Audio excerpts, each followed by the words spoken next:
할렐루야, 감사합니다. 오늘 이 시간에는 우리가 민수기 제6장을 공부를 하겠습니다. 자, 여러분들, 우리가 이 민수기에는 제6장에는 무엇을 다루고 있는가 하면 나실인에 관한 법과 그리고 제사장의 축복에 관해서 내용을 다루고 있습니다. 제사장의 축복은 이제 별도로 여러분들 보기로 하고요. 이 제사장의 축복은 22절부터 27절까지 이 축복이 세 가지에 대한 축복인데 이 굉장히 중요한 내용입니다. 그리고 오늘은 6장 1절에서부터 12절까지만 내용을 보도록 하고요. 그 다음에 다음 주에는 또 나실인에 관해서 이 내용들을 또 잘라서 보도록 하겠습니다. 특히 여러분 나실인 이러면은 우리가 구별된 자를 나실인이라고 말합니다. 세상으로부터 세속으로부터 구별된 것들. 또 하나는 이 나실인이라는 것은 그저 단순한 구별을 말하고 있지 않습니다. 나면서부터 나실인이 있고요. 자기가 서원하여서 나실인이 되는 경우가 있습니다. 자, 우리가 여러분 나실인은 두 가지 경우가 있다고 그랬죠. 나실인은 어떤 경우? 그렇죠. 나면서부터 나실인이 있고 두 번째는 서원하여서 나실인이 되는 경우가 있었는데 나면서부터 나실인이 되는 대표적인 사람이 있었죠. 누굽니까? 사사기에? 그렇죠. 삼손. 예. 방금 누구 이야기했습니까? 예. 그 다음에, 서원하여서 나실인 된 사람들 굉장히 많죠? 그죠? 엄청 많습니다. 우리가 보면은 뭐 사무엘 같은 경우도 있고, 그죠? 구별돼서, 완전히 제사장으로 구별돼서 그 어머니가 이제 서원하지 않습니까? 서원한 대로, 그것을 만약에 구별한다면 뭐 사무엘도 우리가 나실인의 한 부분에 볼 수 있는 거죠. 그죠? 뭐 이런 부분들이 나면서 보다는 이런 서원하여서 나실이 되는 경우 굉장히 많습니다. 여러 가지 부분에 대해서 우리가 이제 볼 수가 있습니다. 그런가 하면 이런 이제 나실인은 사실은 이게 이제 신앙적인 부분에 대해서 우리가 구별하는데 이것이 하나의 신앙적인 부분들로만 구별하는 것이 아니라 자신이 사람들로부터 뭔가를 드러내기 위해서 서원하는 경우도 또 있죠. 그래서 그런 부분들은 서원하여서 네가 뱉은 부분에서는 책임을 져라. 다만 하나, 너가 정말로 정확한 서원이 아니면은 애초부터 서원을 하지 마라. 누군가가 옆에 누가 하니까 따라하고 그런 서원은 하지 마라. 성경에도 그렇게 우리에게 권하고 있죠. 그죠? 그래서 잘못된 서원은 금하고 있습니다. 성경에서. 자, 이런 나실인은 우리가 말 그대로 구별된 자라고 우리가 말을 할 수가 있습니다. 그러면은 이 나실인은 이 구별적인 측면에서 말 그대로 나면서부터라는 부분보다는 오늘 서원하여서 나실인이 된 구별된 자를 보는데 특히 이 나실인은 먹는 문제, 먹고 마시고 그 다음에 입고 그 다음에 행동하는 것에 이르기까지 모든 것이 하나의 규정적인 것을 담고 있습니다. 이 속에서 먹고 마시고 입고 그 다음에 행동하는 적인 측면에서의 모든 것의 기준은 뭔가 하면은 거룩성을 잃지 말라는 겁니다. 거룩성을 보존하라. 따라서 먹는 문제에서도 어떠한 것들도 부정한 음식을 먹어서는 아니 되는 것이고 마시는 문제에서도 오늘 본문이 이제 등장합니다. 무엇을 먹지 마라? 독주와 그리고 포도주를 마시지 마라. 심지어 뭐까지? 그렇죠. 이런 부분들까지 이야기를 하고 있더라는 것입니다. 그러면은 왜 이런 부분들을 금하고 있을까라는 것입니다. 그리고 또한 나실인에 관해서 굉장히 중요한 부분들의 내용들을 담고 있는데 그것은 바로 뭔가 하면은 피 흘림의 제사를 말하고 있습니다. 피 흘림의 제사. 다시 말하면은 어떤 관계 속에서도 형식으로서 이 문제에 접근해서는 된다 안 된다? 형식으로 접근하지 말라는 겁니다. 어떤 관계 속에서도 이 나실인에 대해서 내가 서원을 할 때 형식적인 부분에서 접근하지 말라는 거예요. 형식적인 부분 접근하지 마라. 왜냐하면 이런 부분들이 형식적으로 접근하여서 오히려 너에게 해가 될 수가 있으니 절대 형식적으로 서원하여서 일 삼지 마라 라고 말을 하고 있습니다. 그리고 이제 나실인에도 보면은 남자가 서원하는 경우도 있고 여자가 서원하는 경우가 있죠. 그죠? 특히 여러분들 보면은 사무엘의 어머니가 누굽니까? 한나가 자신이 나실인으로서 서원한 것 아니죠. 그죠? 자신의 아들을 어떻게 하기로? 성전에 평생 드리기로 서원하죠. 그죠? 평생에 드리기로 서원하죠. 성전에 드리기를 서원하고 이것을 그가 지켜서 준행을 하게 되는 것을 우리가 볼 수가 있습니다. 자, 오늘 우리는 이와 같이 이제 제6장을 통해서 나실인의 법은 어떤 법이 있는가? 라는 것을 통해서 이제 보도록 하겠습니다. 나시린이 되기까지는 이런 이제 서원에 대한 문제 절차가 있고, 그리고 이렇게 나시린에 대한 법이 있습니다. 나시린은 어떤 법에 대해서 다스림을 받는가 한번 우리가 보도록 하겠습니다. 자, 1절부터 자 2절 3절까지 한번 읽습니다. 시작. 여호와께서 모세에게 말씀하여 이르시되 이스라엘 자손에게 전하여 그들에게 이르라. 남자나 여자가 특별한 서원 곧 나시린의 서원을 하고 자기 몸을 구별하여 여호와께 드리려고 하면 포도주와 독주를 멀리하며 포도주 된 초나 독주로 된 초를 마시지 말며 포도즙도 마시지 말며 생포도나 금포도도 먹지 말지니. 아멘. 남자나 여자입니다. 남자나 여자나 특별한 서원 곧 나시린의 서원을 하고자 하면은 무엇을 구별해라? 제일 먼저 그렇죠. 자기 몸을 구별해라. 자기 몸. 다른 것을 구별하는 것이 아니라 자기 몸을 구별하는 겁니다. 그러면은 이 자기 몸을 구별하라는 것은 이 부분들을 여러분들 어떤 내용을 담고 있는가 하면 지키라는 겁니다. 지키라. 몸을 어떻게 구별하는가? 지키라는 겁니다. 지키라. 그러면은 무엇을 지켜야 되는가? 몸을 거룩하게 구별하기 위해서는 제일 먼저 먹는 문제. 지금 여기서 보면은 여러분 포도주, 독주라는 것들은 그 당시에 여러분들 요즘도 마찬가지입니다만은 이 포도주, 독주 이러면은 말 그대로 우리에게 흥을 돋구는 거죠. 그죠? 육신의 흥을 돋구는 거죠. 그래서 여기서 보면은 뭐 자기 몸을 지키라고 말할 때 제일 먼저 첫 번째는 몸의 흥을 돋구는 것을 금지하라. 자신의 몸에 무엇을 돋구는 것?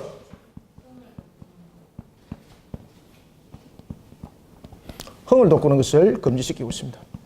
그러면은 흥을 돋구는 것이 무엇이 문제가 될 수 있는가? 여러분, 이 흥을 돋구는 것을 우리가 사람이 자신의 완전함 속에서 흥을 돋구면 되지만은 이 독주나 포도주 같은 경우는 사람의 감각을 통해서 흥을 돋구게 하는 거죠. 그러면은 사람의 감각을 통해서 흥을 돋구게 되면은 이 감각 속에는 무엇이 지배를 당하고 있고 무엇이 그 감각을 가장 지배를 강하게 할 수가 있겠습니까? 이 독주를 먹게 되면은 우리가 이성이 이것을 통제하기보다는 우리의 이성의 통제를 벗어나 버리게 되고, 그리고 난 뒤에 흥에 돋구어져서라는 것은 먹은 것에 의해서 다스림을 받아버리는 거죠. 그러니까 악에 의해서 다스림 받을 수가 있기 때문에 몸에 흥을 돋구는 일을 금지시키는 겁니다. 왜냐하면 덕이 아무것도 안 되기 때문에. 덕이 아무것도 안 되기 때문에. 그래서 나시린에 제일 먼저 지켜야 될 것은 뭔가 하면은 이 모든 부분에서 자신의 의지의 기초에 대해서 하나님께서 지금 강제성을 부여하지 않습니다. 자, 여러분들, 하나님께서 나시린의 법에 대해서 지금 법을 제정할 때 제일 먼저 중요한 것은 하나님께서 분명히 우리가 보면 강제성은 있죠. 그런데 하나님께서는 이 강제성보다는 우리의 무엇을 지금 원하고 있습니까? 자발성입니다. 자발성. 이 나시린의 법은요, 말 그대로 강제성을 가지고 있거든요. 그런데 죄송합니다만은 강제성을 가지고 그 법이 공포는 되지만은 지키는 것은 전부 다 자발성입니다. 그래서 여러분 나시린 법을 보십시오. 너희들이 지키라 지키라 지키라 계속 그 이야기를 합니다. 이 전부 다 노예형들은 뭔가 하면 우리가 나시린으로서 자기가 서원을 했지 않습니까? 그러면은 자신의 의지가 그것을 지키는 데 있어서 자발성을 가져야 된다. 이것이 나시린의 법의 제일 중요한 겁니다. 이게 자발성. 그래서 나시린이 되는 것도 우리 여러분들 자신의 입으로 서원하는 것이 남이 시키는 것도 아니지 않습니까? 물론 사무엘 같은 경우는 자기 어머니가 서원을 하였지만 그건 또 다른 특별한 케이스죠. 그죠? 그래서 여기서 말하는 것은 나면서 나시린이 아니라 자라나서 서원하는 문제입니다. 자라나서 여러분들 나시린으로서 서원한다는 것은 성인적인 측면에서 내가 인지적 능력과 해결할 수 있는 능력을 가진 상태의 사람을 말하는 겁니다. 이 사람들은. 그러면은 이 나시린의 법은 분명히 강제성을 가지고 있습니다. 독주를 먹지 마라, 포도주를 먹지 마라, 금포도주를 먹지 마라, 이런 부분들은 몸에 흥을 돋구는 일을 금지하고 있다는 거죠. 이런 부분들을 여러분들 의지로서 자신을 제어할 수 없는 사람이 이것을 행할 수 있겠습니까? 행할 수 없습니다. 그래서 이 나시린의 법은 우리가 의식적으로 우리 스스로를 제어할 수 있는 그런 나이에 해당되는 사람들입니다. 그리고 여러분들 어린아이들이 뭐 포도주, 독주 먹습니까? 아니죠, 그죠? 이런 부분들은 나면서 나시린이 아니라 자라난 이후에 성인들을 향해서 이야기를 하는 겁니다. 그래서 나시린의 법은 강제성을 가지고 있대. 무엇을 중요시 여긴다? 자발성. 그러면 이 자발성 속에는 무엇을 이야기를 하고 있다? 우리의 의지를 바르게 다스리라 뜻이에요. 의지를 다스리라. 여기서 자발성이라고 해서 무엇을 다스리라는 이야기입니까? 자신의 의지, 자신의 의지.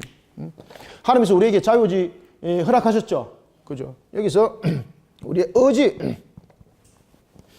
의지의 중요성을 설명을 하고 있습니다. 그래서 오늘 본문에도 보면은 이 의지라는 부분은 또 무엇과 우리 연결되는가 하면은 이 의지라는 것은 우리 인격과 또 연결이 되어 있습니다.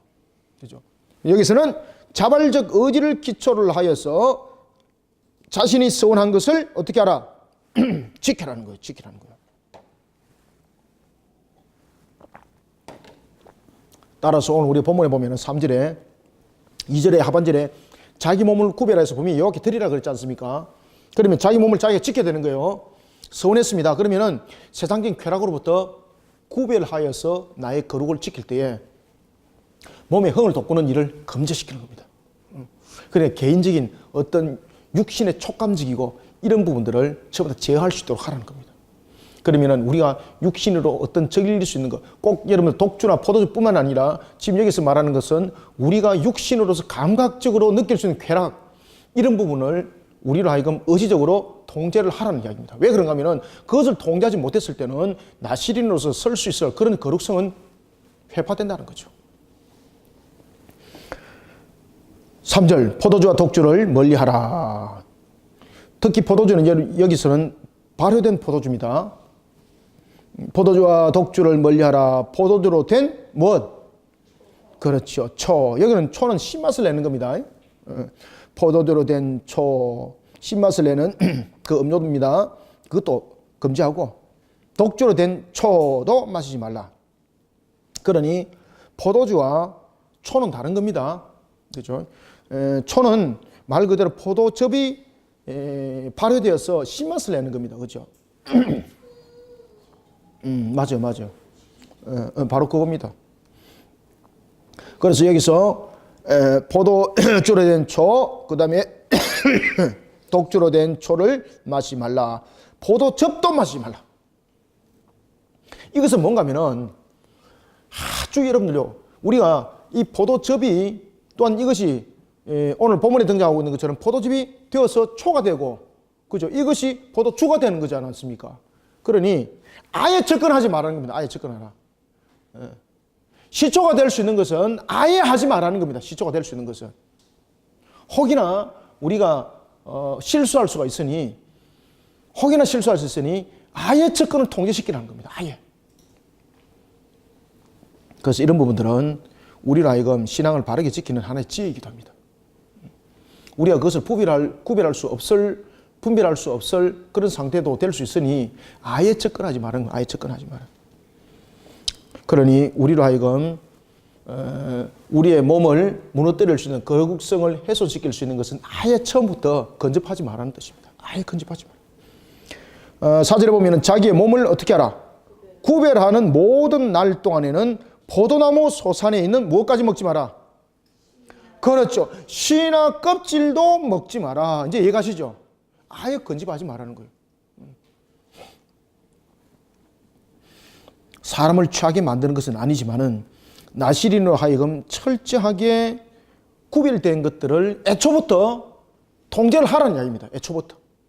그러니까 여러분들요, 우리가 자녀를 양육할 때도 마찬가지고 우리가 신앙 가운데도 우리가 성장할 때도 마찬가지고 하나가 변화해서 다른 이질적인 모습이 나타날 수 있는 그런 케이스가 있습니다. 그러면은 이 부분들이 변화는 안 됐지만은 접근하지 말라는 겁니다. 완전히 그냥 구별해내는 것이 오히려 위험성이 없다는 것이죠. 자, 그리고 5절, 6절 두 절을 읽습니다. 시작. 그 서원을 하고 구별하는 모든 날 동안은 삭도를 절대로 그의 머리에 대지 말 것이라. 자기 몸을 구별하여 여호와께 드리는 날이 차기까지 그는 거룩한 즉 그의 머리털을 길게 자라게 할 것이며 자기의 몸을 구별하여 여호와께 드리는 모든 날 동안은 시체를 가까이 하지 말 것이요. 아멘. 지금 여기서 이제 거룩성에 대해서 이야기를 하죠. 거룩성에 대해서 이야기할 때 잘 여러분 보십시오. 5절에서 무슨 이야기를 하는가 하면은 삭도를 어디에 대지 말라. 여러분 왜 삭도를 머리에 대지 마라 그랬을까요? 머리가 어떤 의미를 가지고 있는가라는 것을 이제 깨달으셔야 되는 거예요. 이 머리라는 것은 뭔가 하면은 내가 모든 것을 하나님께 맡겼다는 이야기입니다. 나시린은 내가 나의 모든 것을 하나님께 맡겼다는 이야기죠. 그러면은 나의 모든 것을 하나님께 맡겼다라는 부분에서 머리를 손댄다는 것은 이거는요, 머리 자체 가지고 있는 의미가 무엇입니까? 나의 모든 것을 드렸다 하면서 내가 그것을 간섭하고 침노하는 행위가 되는 거예요. 그렇죠? 그래서 하나님께 온전하게 드린 모습 속에 나를 내어놓으라는 겁니다. 나시린에 대한 하나님의 주권을 인정하라는 겁니다. 특히 머리는 여러분이 잘 아시는 것처럼 주권이잖아요. 그죠? 모든 것에 대한 통솔에 대한 능력이 머리로부터 나오는 거지 않습니까? 그래서 머리는 주권을 상징해요. 머리가 명령하여서 팔다리가 움직이지 않습니까? 여러분, 팔다리가 명령하여서 머리가 움직입니까? 이러면서 고민하네. 야, 신기하네. 손이 명령해서 머리. 아시겠죠? 머리가 명령하여서 손이 움직이고 다리가 움직이는 것은 무엇을 상징합니까? 머리가 주권을 상징하죠. 머리는 주권. 머리는 주권을 상징합니다. 주권. 그러면은 나시린이 머리를 밀었다는 것은 어떤 뜻입니까? 하나님의 주권을 자기의 의지로서 그 주권을 간섭했다는 이야기죠. 나시린이라는 것은 하나님께 온전히 드림이죠. 그러면은 내가 하나님의 것이잖아요. 그런데 내가 하나님의 주권을 침범해버렸다 이 뜻입니다. 머리를 밀었다는 뜻은. 그래서 이 나시린의 머리를 밀지 말라는 것은 네가 완전히 하나님께 드려졌다는 것을 잊어버리지 말라는 뜻이에요. 머리를 밀지 말라는 뜻. 이제 이해가 치죠? 머리는 무엇을 뜻한다? 주권을 인정한다. 하나님 누구의 주권? 그렇죠. 하나님의 주권. 나의 주권은 없는 거예요. 나시린은 나의 주권이 없는 겁니다. 모든 것이 하나님께 드려짐입니다. 그런데 자신이 밀었다는 것은 하나님의 주권, 드려졌던 그 주권을 자신이 침범했다는 뜻이죠. 그럼 이거는요, 말 그대로 하나님 앞에 하나님을 모욕하는 행위가 되는 겁니다. 그러니 머리를 밀지 마라. 이것은 자신의 모든 것을 하나님께 맡겼다는 뜻이고, 그 다음에 머리는 주권을 상징하고 있습니다. 주권과 능력. 그러니 어떤 관계 속에서도 하나님의 드려짐에 대해서 너는 어떤 관계 속에서도 너의 스스로 판단하여서 결정짓고 그런 짓을 하지 마라. 그러니 머리를 어떻게 하라? 그래서 머리를 길게 자라게 할 것이며, 삼손이 여러분을 보시면 머리가 길었지 않습니까? 이제 이런 부분들이 무엇을 지금 이야기를 하고 있습니까? 바로 이 내용들이죠. 하나님의 주권에 대해서 너가 손대지 말라는 겁니다. 너는 하나님의 주권에 순종해야 될 자라는 거죠. 그런데 사사로 있었던 삼손이 보면은 이 부분에 대해서 그는 하나님의 주권을 인정하기보다는 자신이 오히려 주권자가 되어버리는 그런 모습 속에 그가 죄를 범하게 되는 거죠. 이런 것을 우리가 볼 수가 있습니다. 그럼 이 부분들을 명심을 잘 하셔야 돼요. 왜 머리를 밀지 말라고 말했는가 하면은 이 머리는 무엇을 상징합니까? 주권을 상징하고, 우리가 하나님께 드리짐이라는 것은 우리의 주권자에 대해서 상상을, 모든 것에 대해서 하나님이라는 관점을 떠나서는 안 된다는 거죠. 내가 하나님 앞에 온전히 드려졌는데 내가 머리를 민다는 것은 내가 그 주권을 침노했다는 뜻이죠. 그는 심지어 자기의 몸을 구별하여 여호와께 드린 모든 날 동안 무엇도 가까이 하지 마라. 그렇죠. 시체는 여러분들 무엇의 상징입니까? 응? 그렇죠. 부정인데 왜 죽습니까? 그렇죠. 죄. 거룩성과 완전히 반대되는 거. 그렇죠. 그러니 나시린의 근본과 기본적인 부분은 구별되어야 된다는 자였고, 거룩성을 잃지 말라는 것인데, 시체를 손대게 된 것은 부정함도 있지만 무엇보다 중요한 것은 죄와 함께 했다는 것입니다. 이게. 인간의 죄로 인하여서 사람은 죽게 이르게 된 거죠. 그러니 죽음에도 함께하지 말라는 겁니다. 함께하지 마라. 그래서 5절에는 보면은 머리를 길게 하고 삭도를 대지 말라. 6절에는 보면은 여호와께 드린 날 동안 시체를 가까이 하지 말라. 7절에 보면은 그의 부모 형제 자매가 죽은 날 때라도 그로 말미암아 몸을 더럽히지 말 것이니 이는 자기 몸을 구별하여 누구에게 드리는 것이기 때문입니까? 그렇죠. 하나님께 드리는 표가 어디에 있습니까? 그렇죠. 여기서 여러분들 머리에 있다는 것은 말 그대로 오늘도 우리가 앞에서 이야기했던 것처럼, 5절에서 이야기했던 것처럼 모든 것이 하나님의 주권 안에 있다는 것이죠. 그리고 여러분들 대제사장의 경우는 서원이 아니라도 대제사장의 경우는 자기 형제가 또는 어떤 가족 관계 속에서도 사망에 이르렀을 때 그 시체를 접하지 못하도록 했죠. 그죠? 왜 그렇습니까? 그 대제사장이 누구를 대신하는 겁니까? 자신의 개인을 대신하는 것이 아니라, 자신의 집안을 대신하는 것이 아니라, 그렇죠, 나라와 민족을 대신하잖아요. 대표하지 않습니까? 그러니 항상 자신을 돌아보는 것이 아니라 항상 내 관점 속에서 하나님의 나라를 돌아보고 하나님을 돌아보는 그런 신앙 속에 세워져야 되는 것이 바로 대제사장이 있고, 오늘 본문의 나실인도 그런 모습 속에서 시체의 접근을 금하고 있는 겁니다. 자, 그러면서 이제 8절 보면은 자기의 몸을 구별하여 모든 날 동안 그는 여호와께 어떻게 하라? 그렇죠. 계속해서 거룩성에 대해서 내용들을 이야기를 하고 있더라는 것입니다.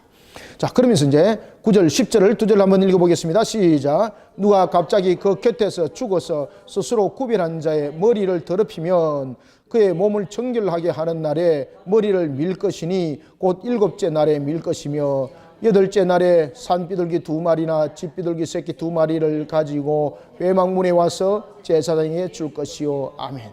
자, 여러분 여기서 중요한 것이 있습니다. 지금 여기 보면은 누군가가 갑자기 자기 옆에서 그냥 죽어버렸습니다. 스스로 거룩한 자의 머리를 더럽혔습니다. 여기서 이제 머리를 더럽혔다는 것은 머리카락이 오염되었다라는 것을 여러분 의미를 두기보다는 이 나실인의 머리카락은 전체, 몸 전체에 대한 전인격입니다. 아시겠습니까? 그럼 여기서 말하고 있는 것은 머리를 더럽혔다는 것은 그가 그 죽은 자로 인해서 거룩성이 손상되어 버렸다는 이야기죠. 그러면 무엇을 밀어야 됩니까? 그렇죠. 머리를 밀어야 되는데 여기서 잘 주목하십시오. 9절과 10절을 주목을 딱 하셔야 됩니다. 9절과 10절에서 보면 머리를 7째 날에 밀으라 그랬죠. 그 다음에 8째 날에는 무엇을 하라 그랬습니까? 왜 그랬을까요, 여러분들요? 지금 이게 뭡니까? 지금 이게 여러분 보시면은 왜 그가 8째 날에 특히 이제 성결케 하는 날에 머리를 밀 것이며 곧 7째 날이라, 7째 날에 밀으라고 그랬지 않습니까? 그러면 7째 날에 머리를 미는 것은 죄로 인한 부패와 오염으로부터 이 미는 것은 벗겨지는 것을 상징합니다. 죄와 오염으로부터 이 지금 머리를 밀으라는 이유는 무엇으로부터 벗어나는 겁니까? 그렇죠. 죄와 오염으로부터 벗어나는 겁니다. 죄와 오염으로부터 벗어나는 것. 그래서 그 머리를 밀라고 말하는 겁니다. 그런데 그러면 머리를 밀면 끝나면 되는 거잖아요. 그런데 그 뒤가 더 중요합니다. 지금 여기서 8절에 보면은 8째 날에 새 출발하라는 이야기죠. 머리를 이제 밀었으면 8째 날부터 이제 새 출발이 이루어집니다. 그런데 새 출발이 이루어지는 것보다도 더 중요한 것은 여러분 무엇이겠습니까? 지금 여기서 나실인에 관해서 이야기를 할 때에 제7날에 머리를 미는 행위가 중요한 것이 아닙니다, 지금. 물론 그것이 중요합니다. 그런데 여기서 말하는 궁극적인 이야기는 뭔가 하면요, 죄 용서를 받으라는 이야기입니다, 하나님 앞에. 그래서 오늘 본문에 보면은 오늘 8절, 10절, 11절, 12절에서 어떤 문제를 다루고 있는가 하면 속죄죄를 다루고 있습니다. 속죄죄. 제8일 날에 새롭게 시작을 하라고 말하면서 속죄죄를 다루고 있습니다. 이것은 뭔가 하면은 이제 자신이 더럽혀진 것, 오염된 것을 벗어버리는 것으로만 끝나서는 안 된다는 겁니다. 기독론 공부하면서 제가 여러분들에게 조금 전에 기독론 공부하면서 무엇을 가르쳤습니까? 값에 대해서 가르쳤죠, 그죠? 반드시 여러분 값이 있습니다. 값이 있습니다. 그래서 여기서 중요한 것은, 궁극적인 것은 죄 용서에 대한 값입니다. 죄 용서에 대한 값은 바로 무엇인가 하면은 그 값이 피 흘림입니다. 피 흘림. 죄 용서. 그 다음에 여기서 보면 피 흘림. 피를 흘리면 죄 용서 다 받는가? 그 뜻은 아니고요. 죄는 우리의, 다시 말하면 이 오염된 부분들이라든지 오염되고 부패하고 이런 부분들에 대해서 반드시 값이 있다는 것이고, 그리고 그 회개를 통하여서 하나님으로부터 용서를 받으라는 뜻입니다. 하나님부터 용서를 받으라.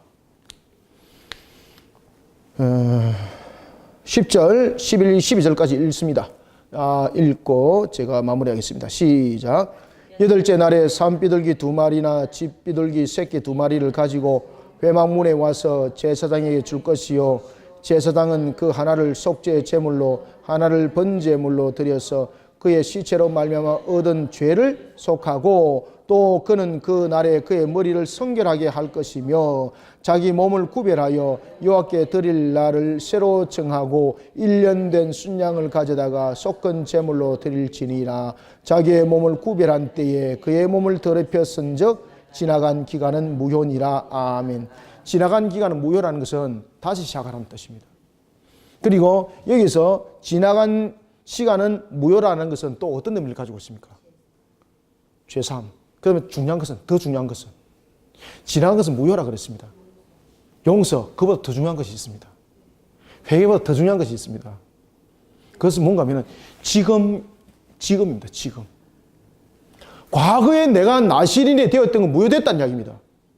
그러면은 우리가 과거에 신앙생활 열심히 했습니다. 과거에 장로였습니다. 과거에 권사였습니다. 과거에 안주제사였습니다. 근데 묻습니다. 지금은 묻습니다. 지금은. 아시겠습니까? 우리의 구원은 과거의 행위로 되는 것 아니죠. 우리의 구원은 또한 미래의 것으로 되는 것 아니죠. 우리의 구원은 여러분 지금입니다. 지금. 그래서 오늘 본문에 보면은 지나간 것은 무효라는 것은 아무리 오랫동안 하나님의 뜻 안에 살았고 아무리 오랫동안 정말로 거룩한 속에 죄 없이 살았을지라도 지금 내가 죄에 오염되면 이것이 죄라는 겁니다. 죄로 성립된다는 겁니다. 그러면 과거에 그러한 부분들은 결론 부분이 아닙니다. 그저 지나왔을 뿐입니다. 지금 죄가 나의 결론입니다. 그래서 우리에게 가장 중요한 것은 매 순간순간마다 자신이 언제나 하나님의 거룩한 그러한 백성으로 살아가라는 것을 지금 이거는 설명하고 있는 거예요. 다시 말씀드릴게요. 매 순간순간마다 어떻게 매 순간순간마다 하나님의 백성으로 살아가는 자가 되라는 얘기입니다.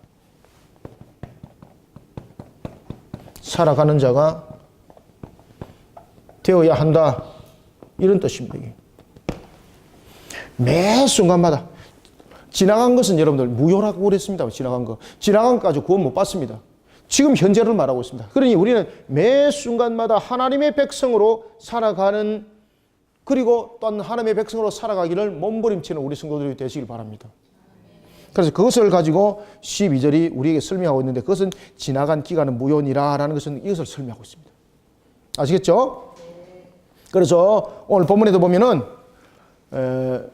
거룩성을 훼손시킴으로 인해서 자신의 머리털을 밀므로 오염으로부터 죄로부터 벗겨졌다라고 새 출발했다고 모든 것이 끝나는 것은 아니라는 이야기입니다. 무엇은 내용을 담고 있습니까?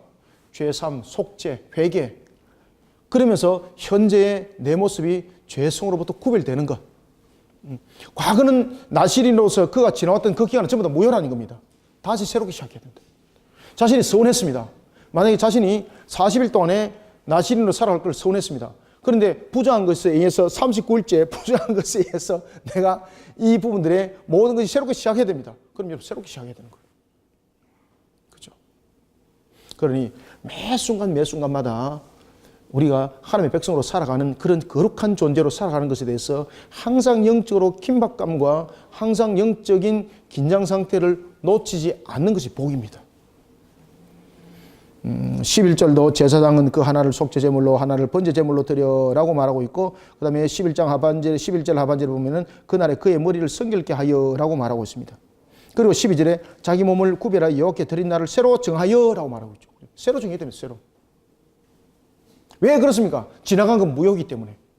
지나간 건 무효이기 때문에 새로 정해야 된다는 거죠. 그러니 여러분들요, 나신으로 자신이 선포를 했다면 그만큼 더 경건하게, 더 하나님 앞에 겸손하게 쓰는 그런 자가 되어야 됩니다. 더 경건하게, 더 겸손하게, 더 경건하게, 더 겸손하게, 더욱 거룩한 모습으로 구별하지 못하면 악한 것들이 있어 무너짐을 당하면 또다시 시작해야 되는 거예요, 여러분들. 그죠?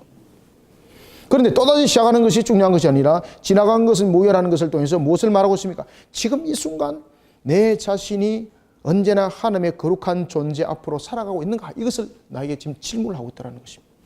그래서 우리는 오늘 본문 속에서 그의 몸을 더럽힌 적 지나간 기간은 무효니라 라는 것을 통해서 우리는 매 순간마다 하나님의 백성으로 살아가는 자가 되어라는 것에 대해서 핵심 포인트를 삼고 이러한 모습 속에 우리를 세워나가야 된다는 것을 잊지 마시길 바랍니다. 아시겠죠? 그래서 여러분들요, 그가 매 순간순간마다 하나님의 백성으로 거룩하게 살아가는 것에 대해서 신앙의 경각심을, 그리고 또한 신앙의 긴박감을 가지고 있으면은 이런 부정한 것들로부터 자신이 멀리하게 되는 것이고, 그리고 또 구별하게 되는 것이었습니다. 특히 나시린 같은 경우 이 포도주라든지 독즙이라든지 독초라든지 이런 부분들 자기 눈으로 구별 안 될 수도 있는 거잖아요. 그러니 애초부터 근접을 하지 말라는 거죠. 애초부터 근접을 하지 말라는 거죠. 그렇게 구별하라는 겁니다. 이것이 또한 신앙의 지혜이기도 합니다. 이것이 또한 저와 여러분들이 거룩하게 살아나가는 하나의 한 방편이 또한 되기도 합니다. 오늘도 주신 말씀을 우리가 삶과 잘 깨닫고 이와 같이 우리의 신앙들을 바르게 세워나가는 일에 영적 경각심을 다시 한 번 더 느껴보는 우리 성도들이 되시기를 소망합니다. 기도하겠습니다. 살아계신 아버지 하나님, 주님께서 오늘도 우리에게 은혜를 다하여 주시고 하나님의 나라와 그 영광을 위해서 달려가게 하심을 감사드립니다. 우리가 입술로만 고백하고 입술로만 고백하여서 나가는 그런 거짓된 겉모양의 신앙인이 아니라 오늘도 경건함이 우리의 인격을 녹아들게 하여 주시고 우리의 신앙의 경건함이 우리의 삶이 이루어져서 하나님 앞에 바르게 쓸 수 있고 바르게 살아갈 수 있는 참 하나님의 나라의 백성이 되게 하여 주옵소서. 예수를 닮은 자로서의 우리의 삶들이 어찌 십자가 없이 이루어지겠습니까? 형식적인 액세서리에 예수의 십자가 아니라 우리의 인격 속에 예수의 십자가 새기지게 하여 주시고 이 스티그마가 우리를 온전하게 이끌어 인도하게 또한 도와주옵소서. 성령님, 오늘 우리에게 나신의 법을 통하여 주신 말씀 우리를 더욱더 새롭게 하여 주시고 우리를 하여금 더욱더 신앙의 겸손한 종으로 걸어갈 수 있게 도와주시길 원합니다. 어떤 관계 속에서도 신앙의 경각심을 떨쳐버리지 아니하고 어떤 관계 속에서도 신앙의 그러한 우리의 모습 속에 경각심과 그리고 또한 긴장감을 놓치지 아니하는 영적 상태를 또한 조성하여 주옵소서. 이런 속에 우리 성도들이 걸어갈 때 하나님이 도와주시기를 원합니다. 우리 모습 속에 연약함이 있습니다. 삶의 연약함이 있고 또한 여러 가지 환경의 연약함이 있습니다. 성령님, 넘어지지 아니하도록 도와주옵소서. 더욱더 신앙의 경각심 속에 그리고 또한 더욱더 신앙의 긴장의 끈을 동해면 속에 오늘도 거룩한 하나님의 백성으로 힘있게 달려갈 수 있는 군사 되게 하여 주옵소서. 이런 속에 주님의 영광을 더 높이고 하나님이 기뻐하면서 내 종아 수고했다 이 칭찬이 우리들에게 들려지는 음성이 되게 하여 주시옵소서. 예수님의 이름으로 기도드립니다. 아멘.